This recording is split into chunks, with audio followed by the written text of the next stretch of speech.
What am I telling myself? Have you ever noticed that the loudest voice you hear is often your own? Maybe it's saying, I'm not good enough. I'll never change. I'm a failure. These thoughts become the soundtrack playing in our minds, and the more we repeat them, the more we begin to believe they're true. But God never intended for those lies to define you. The Bible tells us that we are more than conquerors through Christ. Think about the Apostle Paul. Before God transformed his life, he persecuted Christians. Yet God didn't define Paul by his past. He defined him by his grace. The same is true for you. Maybe your soundtrack says, I'll never be enough.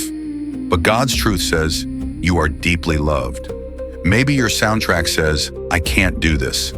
But God's truth says, I will strengthen you. The goal isn't simply to stop negative thoughts.